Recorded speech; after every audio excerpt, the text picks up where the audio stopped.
really quickly, I wanted to hit these complement proteins. This is not something that it is very complicated, the complement system. It's a giant cascade of complement proteins that are affecting each other and affecting each other and affecting each other, and they're creating all of these responses all the way down this cascaded chain. Thankfully, you don't have to know that whole cascade. The only thing you really need to know about the complement system, is that these complement proteins are released. You don't even need to know what they are. They have names like C3A, C4A, C5A. They're mostly released by the liver.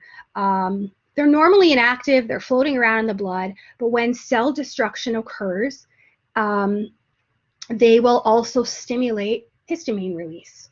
So what does histamine do? Again, anytime you see histamine, you're going to think increase in vasodilation, increase in vascular permeability, right? So that release of histamine caused by these complement proteins is going to complement what's already happening in the immune system. That's why we call it a complement response or complement system. So really, the most important things, other than the histamine release, that it does is it increases or complements opsonization and phagocytosis. And again, opsonization is this ability of the